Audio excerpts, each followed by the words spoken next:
new command I give you. Love one another as I have loved you, so you must love one another. By this, everyone will know that you are my disciples, if you love one another. By the way, ito rin yung main text na sa araw na ito. Ito yung text na ginamit sa IDC. At ito rin ang gagamitin nating text sa araw na ito. Bagong lahat, tayo po ay manalangin. Panginoon Diyos, kami ay lumalapit sa inyo. Salamat Lord sa oras na ito. Tulungan niyo po ang iyong lingkod at na mai-deliver mabuti ang iyong salita at mananahan sa aming mga puso. At Lord, magampanan po namin mga bagay na matungkulin na binibigay niyo po sa amin. Sa tulong ng iyong banal na Espiritu. Sa pangalan ni Jesus.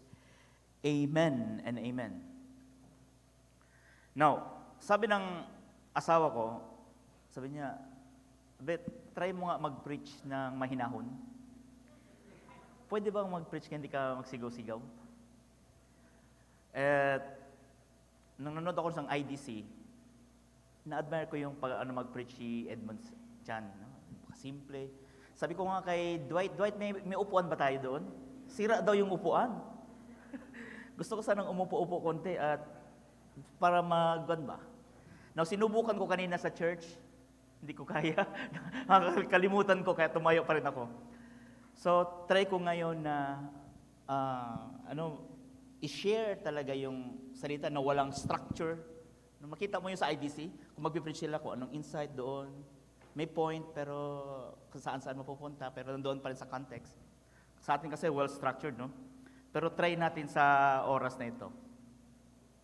Now, alam ko mga speakers na yon, bago pa sila nakarating sa kanila kung ano sila ngayon, of course, dahil sa grasya ng Panginoon, ay makikita natin, dinivote talaga nila mabuti ang kanilang mga sarili sa presensya ng ating Panginoon. Kapag nandoon kayo sa IDC, naintindihan nyo kung ano ang aking sinasabi. Example, si Pastor Paul Jehak Chardran. Paano ba ang pronounce yan? Ha? Sige, basta ganun. Sabi niya, as early as 12 years old, consistent siya hanggang sa present na ito, lumalapit sa presensya ng Panginoon. He prayed intimate sa ating Panginoon. No wonder, ganun na lang ang paggamit ng Panginoon sa kanilang buhay. Sa araw na ito, so try natin, pag-pray natin na ma-communicate mabuti ang salita ng Panginoon. Doon lang tayo sa text kung ano talaga ang gustong ipahiwatig ng Panginoon sa kanyang mensahe sa oras na ito. Tulungan tayo ng Panginoon na ma-communicate mabuti. Now, sa ating series, 3 buwan yata pagkakaalam ko, about deeper. Now, review lang tayo konti. Nung una is about deeper in Christ, deeper in prayer, deeper in generosity, deeper in service, and last Sunday, deeper in fellowship. At sa araw na ito ay deeper in love. Sabi ng love talaga ha? Para sa'yo, ikaw ba talaga? Anyway. Deeper in love ang pag-uusapan natin, maintindihan natin. Ang sasagutin natin sa araw na ito is that, although maraming katangian, dinemonstrate ng Panginoon paano siya magmahal, pero dito sa text na ito, merong 3 major characteristics na dinemonstrate ni Jesus ang kanyang pag-ibig. Kung basahin mo na ito, makita mo lang, parang baliwala lang. Pero kapag mag-deep ka, no, sabi doon deeper, dive deep, makikita mo yung 3 characteristics ni Jesus kung paano niya dinemonstrate ang kanyang pag-ibig. Now, sabay-sabay nating alamin ang 3 major na katangian ng pag-ibig ng ating Panginoon na pinahayag niya dito sa text. Now, para lubusan nating maintindihan ang mensahe, dapat maintindihan natin ang buong konteksto ng ating text na babasahin ngayon. Now, ang ating text ay the whole chapter of John chapter 13. Ang John chapter 13, merong 38 verses. Napakahaba. Kung basahin ko, abot ng 3 minutes, 5 minutes.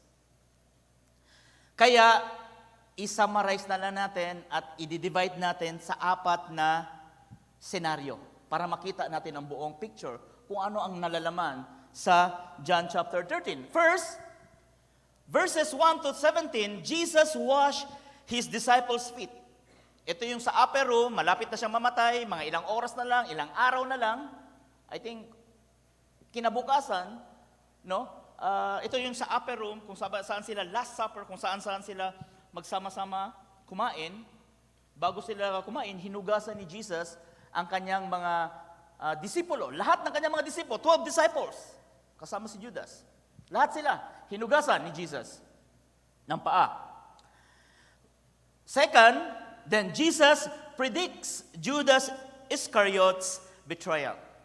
Sinabi niya ito, alam nyo, isa dito sa inyo ay papagtaksilan ako. Isa sa inyo dito, nandito. So, sabi ng mga disciples, sino kaya? Is it I, Lord? Walang nagduda na si Judas. Ito ang kagandahan ng mga disciples, no? Hindi sila nagbibintang. Alam naman nila na si Judas yun, pero hindi sila it is I, Lord. Medyo may magandang katangian yun. Now, pangatlo, Jesus gave a new commandment to His disciples. Very controversial. A new commandment. Sabi niya, a new commandments I have given you, love one another as I have loved you. No? You must love one another 3 times. Love one another, love one another, love one another. Sa dalawang verses na yon, 3 times na minention ang love one another. Sabi niya, new commandment, love one another. You must love one another with intensity so that people will know that you are my disciple. You love one another. Yun ang commandments ni Jesus. And pang-apat, bago magtapos yung chapter 13, Jesus predicts Peter's denial 3 times. Sabi ni Peter, Lord, saan ka pupunta? Ba't hindi ako pwedeng sumama? Alam mo ba, I'm willing to die for you. Really? You know, bago magtuktukaok ang manok, 3 beses kang i-deny mo ako. At yun na nga nangyari. The first, the new commandment. A new command I gave you, love one another as I have loved you, so you must love one another. Now, kung familiar kayo sa inyong Bible, actually, very strange kasi itong love one another, hindi ito new commandment. Nandoon na kaagad ito sa Leviticus 19:18. Wala pa si Jesus, panahon pa nila Moses, mga Levites, nandyan na yung commandments to love your neighbor, love one another. Do not seek revenge or bear a grudge against anyone among your people, but love your neighbor as yourself. I am the Lord. At sinabi yun ni Jesus, di ba? The greatest commandment is love God and love others as you love yourself. Ito, bago siya namatay, sinabi niya, I have a new commandment. A new command. This is to love one another. Now, the word new, hindi ibig sabihin talaga na bago. Now, alam nyo, actually sa Greek, dalawang Greek word yung salitang new. Yun kagandahan pag meron kang cellphone na yung the logos, may Greek doon. Pindutin mo lang, lalabas yung Greek doon. Free lang yun siya. The word, the literal word, no, sa Bible. Pag pindutin mo, makikita mo yan. Now, yung salitang new sa Greek, merong dalawang meaning sa Greek. First is neos. Itong neos, ito yung from the root word new, ito talaga yung bago. Bago talaga. Pero yung gamit ni Jesus dito sa verse 34, hindi neos, kundi kainos. Kung ang ibig sabihin ng kainos is, ibig sabihin, hindi siya bago, kung hindi refresh, refurbish, in-upgrade, mas pinaliwanag, mas tinaasan yung standard. Hindi pala ito talaga new na new, kung hindi, nandoon na siya, Meron pas minapaliwanag ni Jesus. Alam niyo, ang Panginoon, hindi niya kaagad ni-reveal yan isa-isang beses lang. Kaya nga, may mga, awan mo na, alam mo sa Panginoon, pag nagre-reveal siya, revelation, hindi isahan lang. Kasi pag isahan, yung putok ang utak mo, kaya nga merong Old Testament eh. Paunti-unti, the shadow muna, the blood, the picture of Jesus. Kasi pag ibinuhos mo, kasi, putok utak mo. Paunti-unti, hanggang maintindihan, ito pala yon. Now, nandiyon na yung commandment, pero in-upgrade ng Panginoon. Kasi hindi nila maintindihan yon. Kasi sa New Testament lang nila maintindihan. Mamaya, pakita ko sa inyo. So, ang new dito is kainos, refresh, refurbish, in-upgrade, mas pinaliwanag, at tinaasan ng standard. Now, tingnan nyo mabuti. Kung ang standard noon ay nagbabase sa standard mo, kung paano mahalin mo ang iyong sarili. Di ba doon? Sabi na, but love your neighbor as yourself. So, ang standard ng love mo ay love as yourself. But you love your neighbor as yourself. Pero dito, sa new commandment, sinabi doon, love one another as I have loved you. Okay, nakita nyo? Verse 34. So, sa Old Testament kasi, wala silang perfect na model. Wala silang perfect na model. Propeta, Abraham, ay mga palpak din yan. So, ang pinakamagandang model is yourself. Kasi walang matinong tao na hindi niya mahalin ang kanyang sarili. So, kung magmahal ka daw, kung paano ka magmahal, kung paano mo minahal ang iyong sarili. Di ba? So, mahal mo ang sarili mo, so mahalin mo din sila. So, ang standard is, as yourself. Now, kaya dito, pagdating sa itong new, ay tinaasan ng standard ni Jesus. Si Jesus na ang ating standard pagdating sa pag-ibig. Love one another as I have loved you. Now, yun ang ating sasagutin. Paano ba nagmahal si Jesus? Love one another as I have loved you. Paano ba minahal ni Jesus ang mga disipulo? Kasi doon natin makikita yung model kung paano pala talaga ang totoong pagmamahal ni Kristo. At hindi yung pagmamahal na standard natin. Kasi ang standard natin, puro sa akin. Ang standard, kung mahal mo ako, mamahalin din kita. Now, titingnan natin mabuti. Sasagutin natin dito, I love you as I have love one another as I have loved you. So, tatlong major, malalaman natin kung paano dinemonstrate ni Jesus ang kanyang pag-ibig sa mga disciples. Kasi gusto ni Jesus na ganun din tayo. Siya ang ating magiging model. At paano niya ginawa? Nang sa ganun, magaya natin yung pag-ibig ng ating Panginoon. First, Jesus' love is servant-hearted love. Verse 12, when he had finished washing their feet and put in his clothes and returned to his place, do you understand that I have done for you? He asked them. Now that I, your Lord and teacher, have washed your feet, you also should wash one another's feet. I have set you an example that you should do as I have done for you. So paano nagmahal si Jesus sa mga disipulo?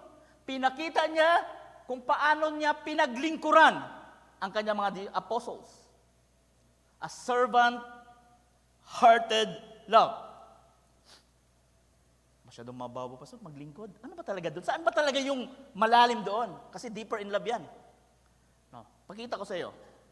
Ang tanong ko, hinugasan ba ni Jesus ang paa ni Judas? Hinugasan ba ni Jesus ang paa ni Thomas? Hinugasan ba ni Jesus ang paa ni Peter? Hinugasan ni Jesus lahat ng mga apostles. Now, my second question is, alam ba ni Jesus na si Thomas ay magdududa sa kanyang muling pagkabuhay? Kaya nga Thomas the doubter.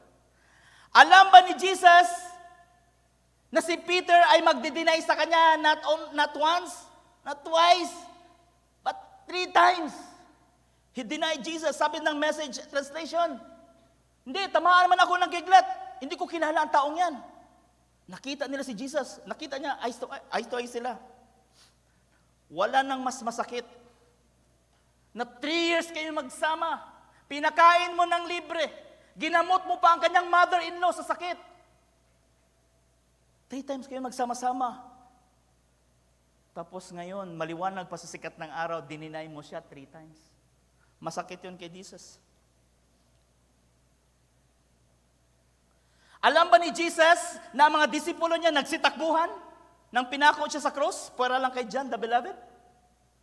At higit sa lahat, alam ba ni Jesus na si Judas na magtataksil sa kanya? At alam ba ni Jesus sa umpisa pa lamang, alam niya na walang pag-ibig sa kanya si Judas? Na si Judas ay magnanakaw. At si Judas kailanman hindi siya kinikilalang Messiah. At alam natin na si Judas ay hindi nakakilala sa Panginoon at napunta sa kapahamakan. Paano ko nasabi? Nang hinugasan ni Jesus Christ yung mga paa ng disposo. Sabi ni Peter, linisin mo ko. Hindi, malinis na kayo, puwera lang sa isa dito. At ikinento ni Jesus, alam mo, ang taong ito, buti pa hindi siya pinanganak. So alam natin si Jesus ang kanyang tinutukoy. Na alam na si Judas ay papuntang impyerno. Because yes, Jesus is omniscient.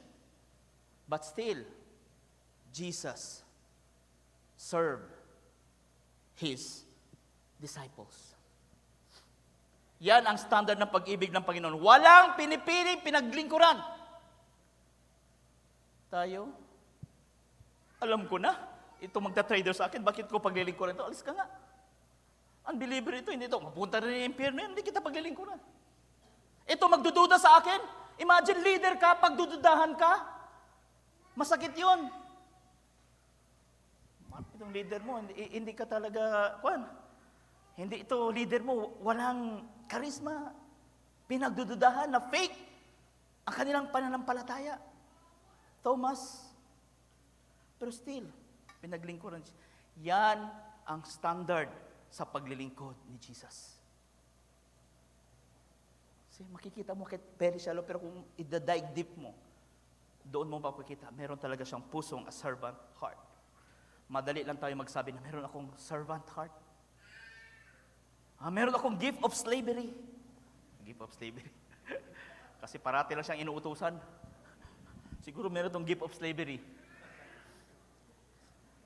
Pero meron talagang tao na, alam mo, ako gusto ko talaga na mag-serve. Ganun, no? Nakakalungkot kasi alam natin na ang standard natin ay yourself pa rin. Nahihirapan na ngayon ating kapatid, hindi natin tinutulungan. Bahala ka sa buhay mo. Ministry mo yan, ministry ko to. Diyan kayo, merong mataas na ministry, medyo mababa na ministry. Karoon ng insecurity. Ano ba yan? Bakit ganito? Kanya-kanya. Naghihiwalay. Remember yung about unity? Present sa church. At gustong biniyak yan ni Jesus sa John chapter 17. Be united. Dito naman, love one another. Nakikita na talaga ni Jesus Christ na masakit ang ulo. Kanya-kanya yung mga disciples. Namimili kung sino ang kanilang pinaglilingkuran. Pero nag-demonstrate si Jesus. Naglilingkod siya. Kahit yung tao na yon papuntang impyerno. Kahit yung tao na yon dininay siya 3 times at pinagdudahan siya. At tinakbuhan siya. Still, Jesus served. Because yes, servant heart. Palakpakan po natin ang Panginoon. Kahit hindi natin kapartido, we must serve them.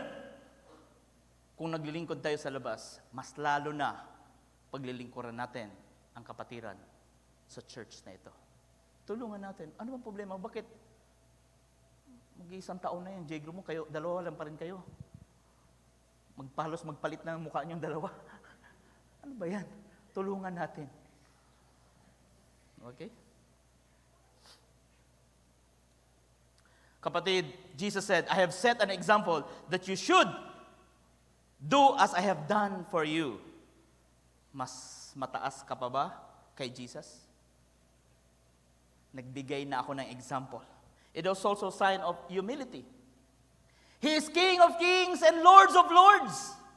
Philippians chapter 2, verse 5, in your relationships with one another, kung makipagrelasyon kayo sa isa't isa, have this mindset as Christ Jesus, who being nature God, Diyos, kawangis, kapantay ng Diyos, hindi mataas, hindi mababa, kapantay ng Diyos, did not consider equality with God something to be used to his own advantage. Hindi mapagsamantala. Rather, he made himself nothing. Diyos, King of Kings, ginawa niya sarili niya nothing. Kumuha ng isang nagiging tao. Tao lang ba? Kasi kung tao lang, pwede siya magiging hari. Pwede siya magiging warrior. O mga sundalo doon. But a nature of a servant. Pinakamababang uri na nilalang sa panahon na yon, slave. Ang pinili ng ating Panginoon, King of Kings, napakalayo. Point to point. Ikaw, hindi ka nga nakapagtapos. Kung makaasta ka, akala mo. Di ba? Being found in appearance as a man, humbled himself, becoming obedient to death, even to death on the cross. He obeyed, even to the point of death. That is Jesus. Amazing naging tao. Hindi lang basta-basta tao, kung hindi as servant. Na sa panahon na yon, paghuhugas ng paa is a very common na gawain at mga slave lang ang pinakamababang uri. At itong mga tagahugas ng paa, ito yung pinakamababang nilalang sa panahon nila, isa sa pinakamababa, sila yung marumi sa mata ng mga Pharisee. Alam mo kung bakit? Sila yung naghuhugas ng paa. Bakit hinuhugasan? Meron tinatawag na ceremonial cleansing. Kasi, pag naglalakad ka, baka maapakan mo yung laway ng mga Samaritans, maapakan mo yung mga Gentiles, maapakan mo mga prostitute, makontaminate ka sa kasalanan. Yun ang thinking nila. Kaya, sino ito si Jesus na sumasama sa mga makasalanan? Makontaminate siya. Di ba meron tayong ganun? Ayaw natin, baka mahawa tayo sa kasalanan. Thinking natin, ganun. At yung mga naghuhugas, so kapag naghuhugas, nakukontaminate sila. Makasalanan na rin sila sa mata ng mga Pharisees. At yun ang ginawa ni Jesus.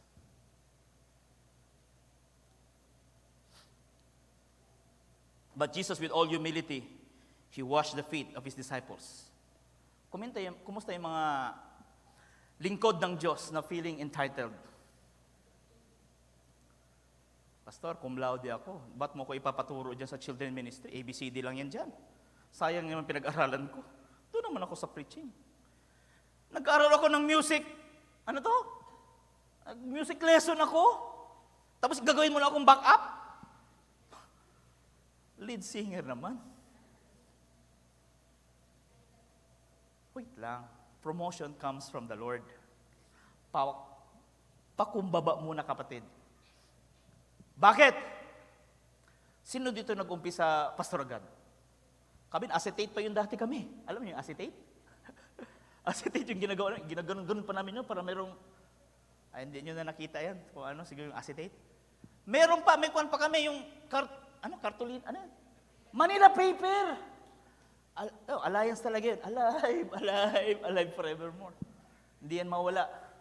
Ang mga ibon or mga palaka. Okay, now, promotion comes from the Lord. Remember our model? Jesus Christ. Because Jesus' humility, God the Father exalted Him. Look at verse 9. Philippians chapter 2, verse 9. Therefore, dahil ginawa ito ni Jesus, Diyos nagpakumbaba, pinakamababa. Therefore, God the Father exalted Him to the highest place and give Him the name that is above every name, that at the name of Jesus every knee should bow in heaven and on earth and under earth, and every tongue acknowledge that Jesus Christ is Lord, to the glory of God the Father. Now, siguro naman hindi tayo magiging tulad ni Jesus or promotion magiging super apostles, pero God will use you in a very mighty way. Hindi na mahirap sa atin sapagkat meron na tayong model. Hindi tulad nila, ang kanilang model ay imperfect. Si Abraham, si David, parating nilang binabukang bukibig. Si David, you are the son of David. Wala na yan. Boret, bihira mo na lang marinig. Sa New Testament, hindi mo na marinig yung salita ng David. Jesus. Yan ang perfect model. Dati wala silang model. Ngayon si Jesus. Kaya dati sinabi niya, yourself muna. Kasi wala kayong perfect model. Ito ngayon, perfect model. Paano gawin? Nagawa ko na. Sundin nyo na lang. Paano maglingkod? Walang discrimination. Maglingkod ka. Mataas ka kahit sino? Maglingkod ka. Jesus is our standard. Jesus is our model. Pero, pangit naman kung ipangalan mo yung anak mo Jesus, di ba? Kay David na lang.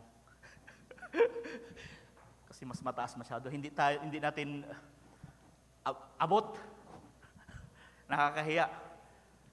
Di ba? Tulad, sabi nung palitan mo yung anak mo. Si Abraham nang hold up. Now, how do you know that you have a servant-hearted heart? Paano mo ngayon malalaman na meron ka ng servant heart? Like Jesus. Ayan, nandun pala. If you serve, if you do ministry, and you don't mind, who gets the credit? Kasi alam mo, you do this for the glory of God. Alam, maraming bagay na ako nasaktan kapag ako ang nag-Bible study sa Kanya. Pinupuntahan ko siya kahit napakalayo. Nililibre ko pa. Nang nakilala sa Panginoon, umiyak pa. Nang nag-testimony, naligtas daw siya dahil doon sa preaching ng, preaching ng podcast, online. Nasaktan ako nun Bakit ganun? Pero baka totoo talaga. Doon talaga sila siguro naliwanagan. Nagbukas lang tayo, doon lang siya na-absorb. Ginamit lang siguro tayo. Pero nasaktan ako konti. Ngayon, kahit sino pa. Itong nangyari sa akin. Ako ang mag-blessing sa isang kasal ni Andrew Lim. Ikasal sila ni Uchida. Napakaaga ko, nakabarong. Maaga talaga ako doon sa isang hotel. Sabi nung pamilya ni mga Chinese, Huy! Itong mesa, dalhin mo doon. Uy! Di ba yung Chinese? Mga huy yan, huy! Nakita ko ni Andrew, iniyakap ako, uy, sorry pastor. Medyo nakuha ko doon Kasi pareho kaming barong ng mga waiter doon. Masakit.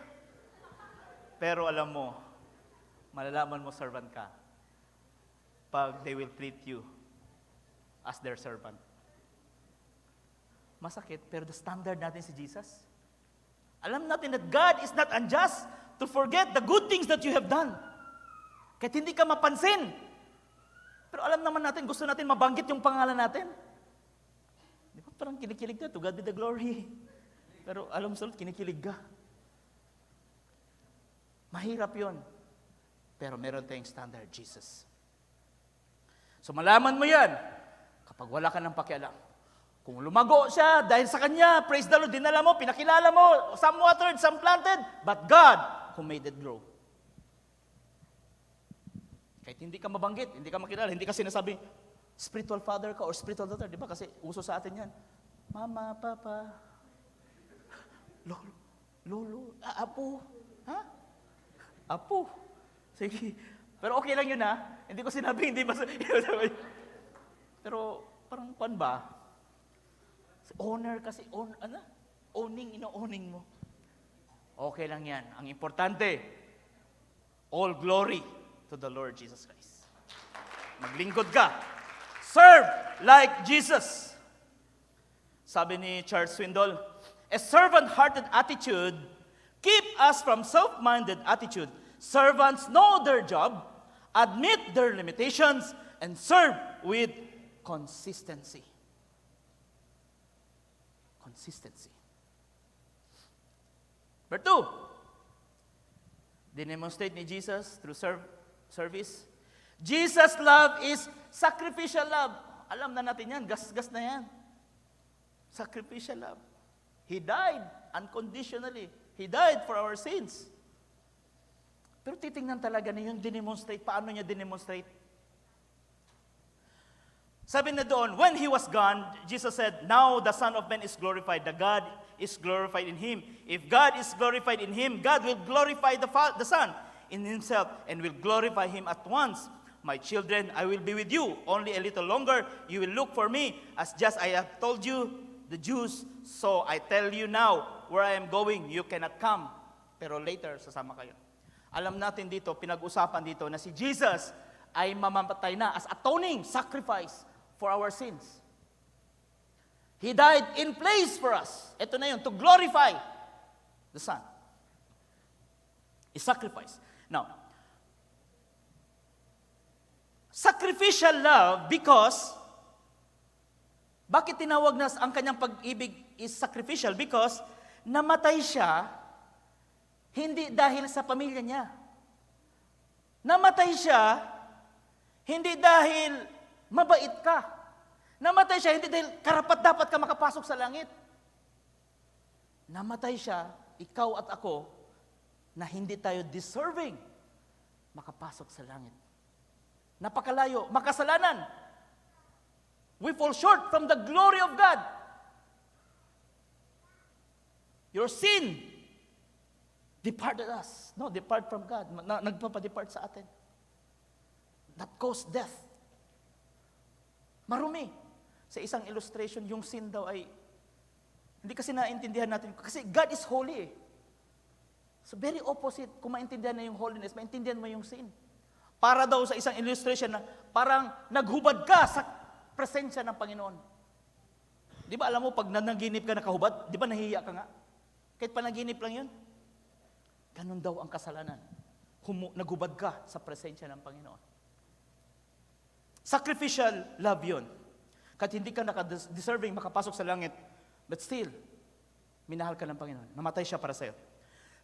Sacrificial love sapagkat ang pag-ibig niya walang kondisyon. Unconditional love. Hindi niya sinabi, magpakabait ka muna, magsimba muna kayo, magbago muna kayo, magpabotis muna kayo, magpakabanal muna kayo, sumunod ko muna kayo sa aking kautusan, then saka ko pa lang kayo ililigtas, then saka pa lang ako mamatay para sa inyo. Romans 5:8 binasa kanina, but God demonstrates His own love for us in this, while we were still sinners, Christ died for you. Tagalogin ko para mas maliwanag. Ngunit, pinatunayan ng Diyos ang kanyang pag-ibig sa atin nang namatay si Kristo para sa atin noong tayo'y makasalanan pa. Noon, tayo'y makasalanan pa. So ano pala ngayon? Wala na. Nilinis na siya. Sa mata ng Panginoon, ginawa siyang banal. Naging banal siya hindi dahil mabait siya. Naging banal siya sapagkat ang Panginoon nagbanal sa iyo. Alam mo, ang Panginoon, hindi ka lang pinatawad. Parati ko itong sinasabi. Kung pinatawad ka lang, hindi ka pa rin makapasok sa langit. Kasi ang langit, puro banal yon. Ang Panginoon, pinatawad ka na, ginawa ka pa niyang banal. Saka ka pala makapasok sa langit. Hebrews 10:10. Di ba? God made us holy through the atoning sacrifice of the Lord Jesus Christ. Yung holy doon, hagios. Ano yung hagios? Saint. Santo. Kaya pwede mo akong tawagin Saint Marvin. Huwag mong gawin, magalit yung iba. Sa mata lang Diyos yun. Hindi sa mata ng kaibigan mo. Nilinis ka na. Ang ating pag-ibig ay kabaliktaran kaysa sa Panginoon. Ang ating pag-ibig mayroong kondisyon. Be clean first, then I will love you. Be holy first, before I will love you. But Jesus love, I love you, therefore, come receive my salvation, then I will clean you and make you holy. Una ka mo ng minahal. Alam mo, hindi mo kailangan magpagulong-gulong para mahalin ng Diyos. Mahal ka na ng Panginoon. Hindi mo na kailangan mag-magic-magic dyan. Mahal ka na kaagad ng Panginoon. Tanggapin mo na lang the salvation na in-offer niya ng Panginoon. Yes! Pastor, akala ko ba walang kondisyon? Bakit meron doon, come and receive my salvation, whosoever believe? Di ba condition yan? Akala ko walang condition ang pag-ibig. Ang kanyang sacrificial love. Alam mo kung anong pagkakaiba? Kaya hindi ko ito kinoconsider na condition. Alam mo ang pagkakaiba? Yung una, works and efforts. 10 minutes. Ang kay Jesus, believe by faith. Yung una, lahat nagtatrabaho para to merit His salvation. Kay Jesus, siya ang nagtrabaho, siya ang bumaba, siya nagtrabaho, it is finished, siya pa nag-offer sa iyo, nilapitan ka pa talaga. Receive salvation. Believe by faith. Kung condition yan para sa iyo, bahala ka. Pero pastor, hindi naman ako tulad ni Jesus. How can I love like Jesus? Wala akong nararamdaman na pagmamahal. Hindi tayo pwede tulad ni Edmond Chan, no? Kasi pamahaba sila dyan. Gusto ko try sana. Anyway. Saka na siguro ako magmahal kapag nafe-feel ko na ang pag-ibig, pagmamahal. Wala akong nararamdaman na pagmamahal sila may impyerno. Kailangan siguro yan, pastor. Mag-pray muna, over muna para maramdaman ko ang pag-ibig ng Panginoon nang sa doon, makapagmahal ako lalo na sa mga taong undeserving na mahalin. Madali mahalin yung love mo, pero yung mga tao. Kasi sa ato, sanay tayo sa romantic love, sa family love, friendship love, pero yung mga ibang tao. Hintayin na natin. Kapatid, the last time I checked in the Bible, obedience is demonstration of love. If you love me, obey my commandments. Hindi mo na kailangan ma-feel yung love. Obey yung commandment. This is the commandment. The new commandment. Love one another. Wala pa akong feeling. Obey. Same lang. Synonymous. Obedience and demonstration of love. Now, babalik tayo sa ginawa ni Jesus. Paano ka magkaroon ng compassion and love sa mga taong ito? Matthew chapter 14, verse 40 to 21. And when Jesus went out, he saw a great multitude. He was moved with compassion for them. Parati itong sinasabi ni Pastor Mark. Now, yes, si Jesus matik na yung pag-ibig. Pero tayo, paano? Pero dito makikita na binigyan ni Jesus ng clue at hint ang mga disciple para magkaroon ng love and compassion. Ano daw? And when Jesus went out, He saw the great multitude that they like a sheep without a shepherd. And Jesus was moved with compassion. Kailan nangyari?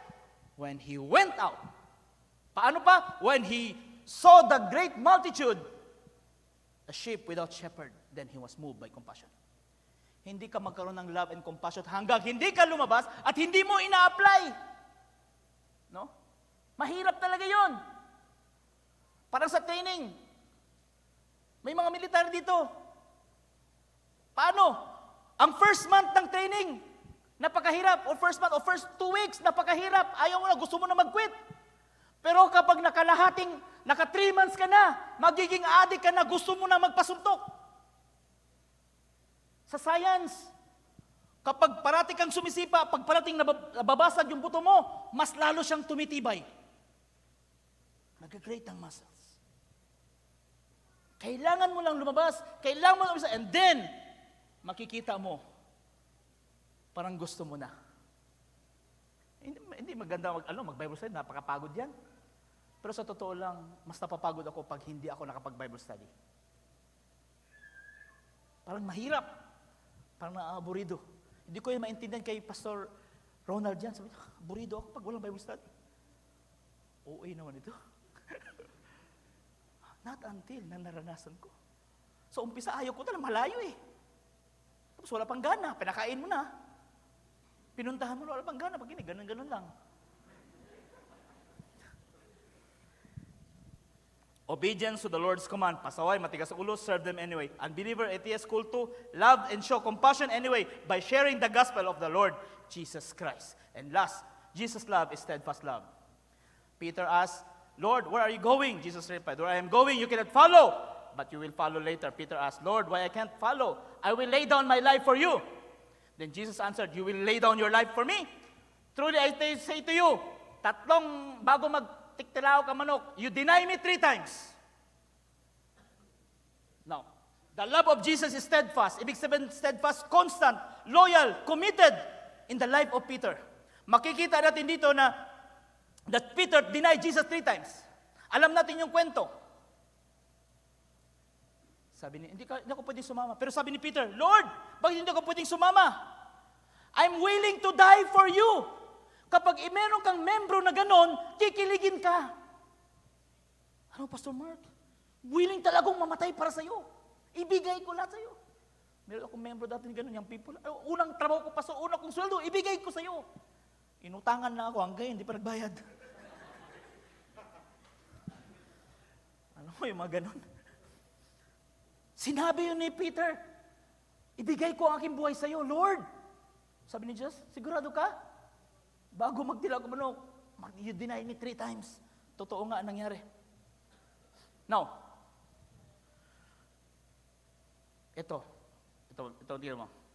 Alam mo ba kung bakit hindi na-impress si Jesus kay Peter? Na sinabi niya, I will lay down. Kahit sino mai-impress, kikiligin ka talaga. Bakit si Jesus hindi na-impress? Alam niyo kung bakit? Kasi alam ni Jesus, Peter, you can never lay down your life for me, not until I lay down first my life for you. You can never die for my sake unless you receive and believe that I died for you first. Tagalogin natin. Mahirap i-translate sa Tagalog, word for word, Google. Peter, hindi mo kayang ibigay ang iyong buhay para sa akin. Maghintay ka. Kapag naalay ko na ang aking buhay para sa iyo at tinanggap mo ito, hindi mo kayang mamatay para sa kalulatian ko. Hanggat tanggapin mo, maniniwala ka na una akong namatay para sa iyo. Kaya pala,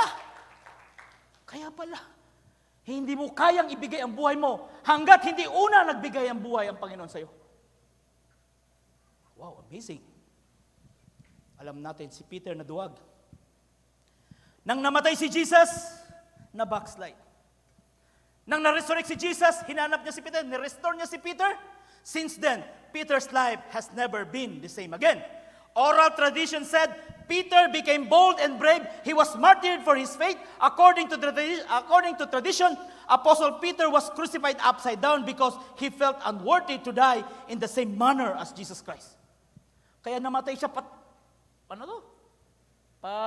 upside down. Ayoko mamatay tulad kay Jesus. Hindi ako worthy. Kailan nangyari yun? Nang muli nang nabuhay si Jesus. Yung sinabi niya, I will die for you. Nagawa ba niya yun? Hindi. He denied 3 times. Sabi, hindi mo magagawa. Hindi mo magagawa. Hanggat hindi mo tinanggap na akong unang namatay para sa iyo. Pastor, saan ang steadfast love ni Jesus dyan? Doon sa buhay ni Peter. Kahit dininay niya si Peter, lumayo, na backslide, nahiya, tumigil, bumalik sa dating trabaho, hindi nawala, hindi na-expired, hindi kinancel, hindi ni-revoke ang calling ni Peter.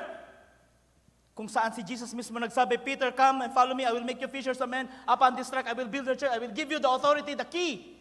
Through you and the ever disciples, people will come into the saving and the knowledge of our Lord Jesus Christ. Jesus himself reached out Peter, restored him, and reinstated him from disciple to an apostle. Hindi nagbabago ang calling ni Lord sa iyo. Constant. Sinabi niya kay Peter, nang nawala, ganun pa rin. Hindi ni-revoke, hindi kinancel. Hindi to pwede to, kasi nagkuhan ka, tinalikturan mo ako. Ni-restore. Nang nakita niya si Peter, sinabi ba ni Jesus, alam mo, 3 times, ibibigay mo mo, tapos ninalukuhan mo ako. Walang sinabi ng Panginoon sa kanya. Peter, feed my sheep. Feed my lamb. And then pagkatapos yun, sinabi niya, mamatay ka doon. Di ba, kita mo yung prophecy doon? Mamatay ka. True enough, Peter died. Because God's love is constant, loyal to His covenant, to His people. Hindi nagbabago ang callings ng Panginoon sa atin. Kaya hindi tayo dapat magbingi-bingihan. Bonus point. Kasi sayang kasi, ginawa ko kasi itong pan eh. Ito, marami akong binago na messages. Hindi ko alam kung ito ako magfo-focus dito. Pagod. Mas buti na lang yung day chan kasi freestyle. Now, bonus points. The new commandment, to love one another. The intensity of the new commandment, you must love one another. You must. Kahit hindi mo feel, obey. You must. Gawin mo. It's a culture. Lifestyle. Gawin mo. Intensity. Then you must. The standard. Ito na yung standard kanina. Paano? As I have loved you. Paano? Servant hearted, sacrifice, steadfast. The purpose kung bakit natin gawin yon? Maliwanag. So that everyone will know that you are my disciples. If you love one another, people will know that you are my disciples. Hindi niya sinabi, pag mag-preach ka, pag memorize mo Genesis to Revelation, malalaman nila na ikaw ang disipulo ko. Kapag nagpagaling ka ng mga sakit, nagpabuhay ka ng mga patay, may mga milagro, magaling ka mag-preach, Hebrew, Greek, lahat ng language, malalaman nila, ikaw talaga ang disciple. No! If you love one another, people will know that you are my disciples. Hindi ako na-impress sa mga magaling. Kahit nakapikit, alam ko, memorize ko, hindi ako na-impress yan. But by your love, wow, sabi ni Jesus Christ, people will know that you are indeed my disciples. Lord, we thank you. We bless your name. Salamat, Panginoon Diyos, sa iyong salita. In Jesus' name, amen and amen.